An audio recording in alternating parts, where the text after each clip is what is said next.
Guys, good morning pa dito. Welcome back to my channel.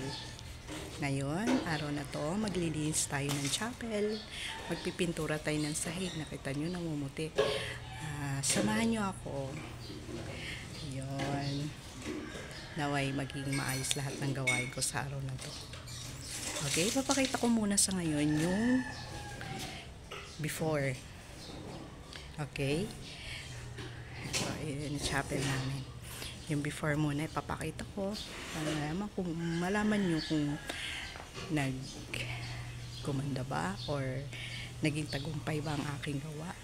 Okay? Okay guys, tamahan nyo ako. Tingnan nyo na natin yung before. Ito, gaano kadumi yun. Nakita nyo na yan oh. Maraming kalat, maraming dumi. Ang gagawin natin dito, linisin natin, tapos floor wax para maging makintab yung tiles. Yan. Yan guys. Sana naman guys, mga viewers ko dyan, please like naman po sa aking video. Tapos comment po kayo. Alam nyo, nabuo namin itong chapel. Talagang, ayan, daming dumi oh. Nabuo namin itong chapel sa sipag ng may mag-asawa at sa tulong ng mga nagbigay. Yan, nagpapasalamat po kami sa lahat ng tumulong. Yan, sa pinansyal, sa mga gawain. Pero talagang kami mag-asawa ang nagpursige dito kasi talagang hindi magiging ganito. Di ba? Diyos ko, thank you po talaga dahil ang tagal ko nang dinasal itong chapel na to na magkaroon dito sa aming lugar. Ayan oh, namumuti na siya kasi ulan ng ulan siguro sa na anuhan ng semento. Ayan, lilinisin natin. Pero tamo nga oh, may mga dumi pa. Linisin natin yan. Ayan, marami pang ano. Lilinisin natin. Sana matapos ko ngayong araw kasi habang mainit kasi ang panahon para matuyo siya. Tumutulo pa nga yung aming chapel. Yan, tuloy hindi pa tapos to kasi yan, wala pa kaming kasami. Yan guys, so baka may mga gustong mag-donate dyan. Ano po kami, matanggap ko kami at buong puso po namin pasasalamatan. Okay guys, samahan niyo po ako. Yan.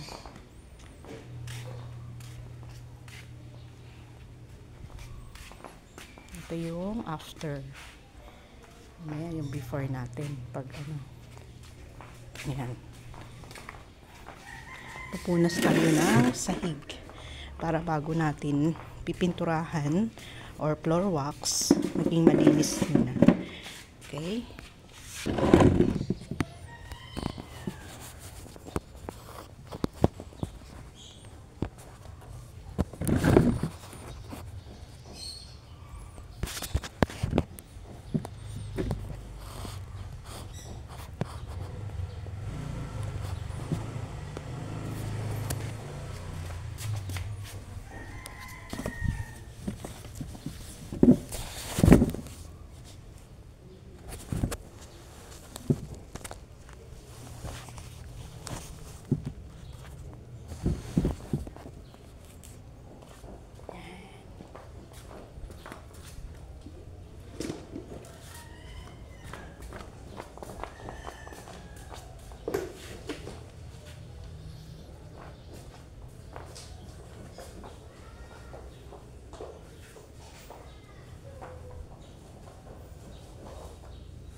Ay, salamat.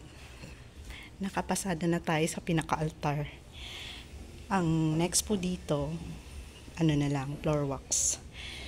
Pa-floor wax natin. Yan. Bawasan yung alikabok at saka yung dumi. Kasi ang dami talagang hayop dito na dumudumi. Yan. Next po natin dyan ay floor wax. Siguro bukas na po. Bibili po kasi ako ng floor wax. Ito naman, sikapin natin makapagpintura. Yan, kasi namumuti na siya. Yan, kailangan matanggal kasi siguro sa ulan.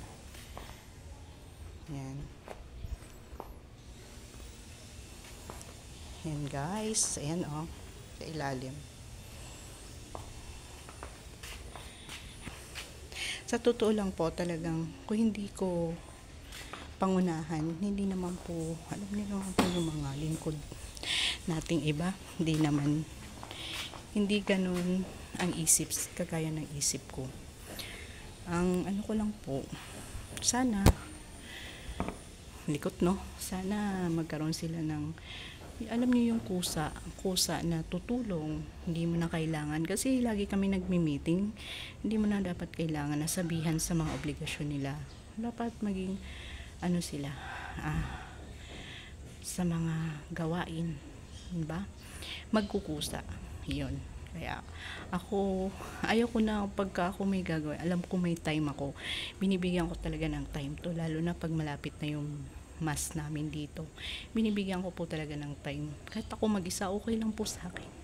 Okay lang po sa akin. Lahat po nagagampanan ko lahat. Basta, bigyan lang ako ng malusog at masiglang pangangatawan. Yun naman po laging hinihiling ko sa Diyos eh. Sana bigyan ako ng malakas. Walang sakit. Kayang-kaya ko yan. Okay po? Okay, ito muna sa ngayon ha. Ito muna sa ngayon. Dahil hindi ako kasi marunong mag-edit eh. Kaya nakita niyo sa mga video ko. Tuloy-tuloy lang, di ba? Minsan nahihiya pa ako. Pero sinisikap kong maging maayos. Papakita ko po sa inyo yung mga gawain ko, obligasyon ko, kung ano man. Yan. Okay? Ito muna sa ngayon ha. Linisin ko itong mga puti-puti at pipinturahan ko. Titingnan ko mamaya kung may video ko yung pagpipintura, pero sikapin ko po para makita nyo. Okay po, dito muna. Please naman po, like and subscribe po to my YouTube channel para marami pong makakapanood. Kung merong willing pong tumulong para po sa aming chapel, naku po, kung sasalamatan po namin. At talagang walang hanggang pasasalamat. Parang yung Panginoon. Ako walang hanggang pasasalamat na pinagkaloob sa akin ng Panginoon.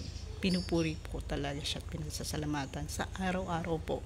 Yun po ang lagi kong dasal. Okay? Dito sa mga, sige, pakita ko sa inyo yung mga donation.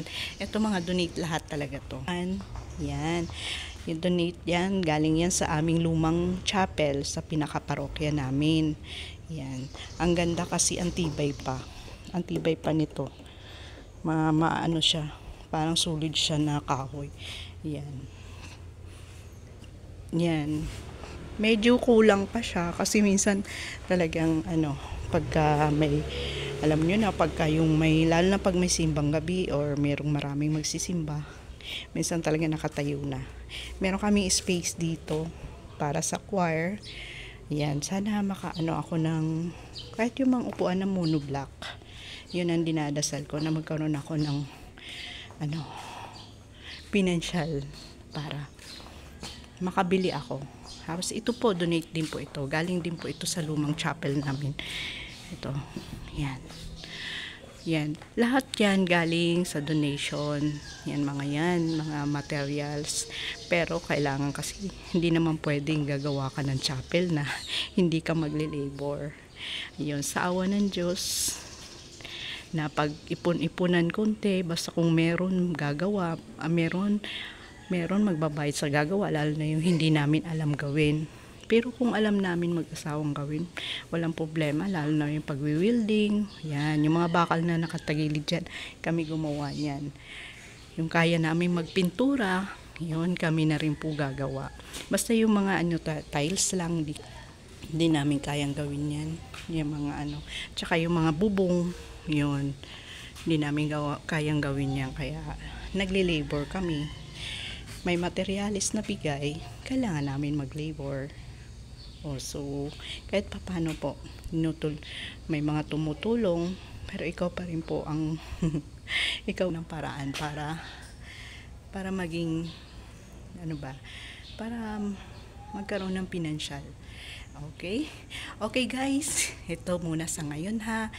Please naman po sa mga kahit yung mga like nyo lang po, saka subscribe, saka share the video, malaking tulong na po yan para sa aming chapel.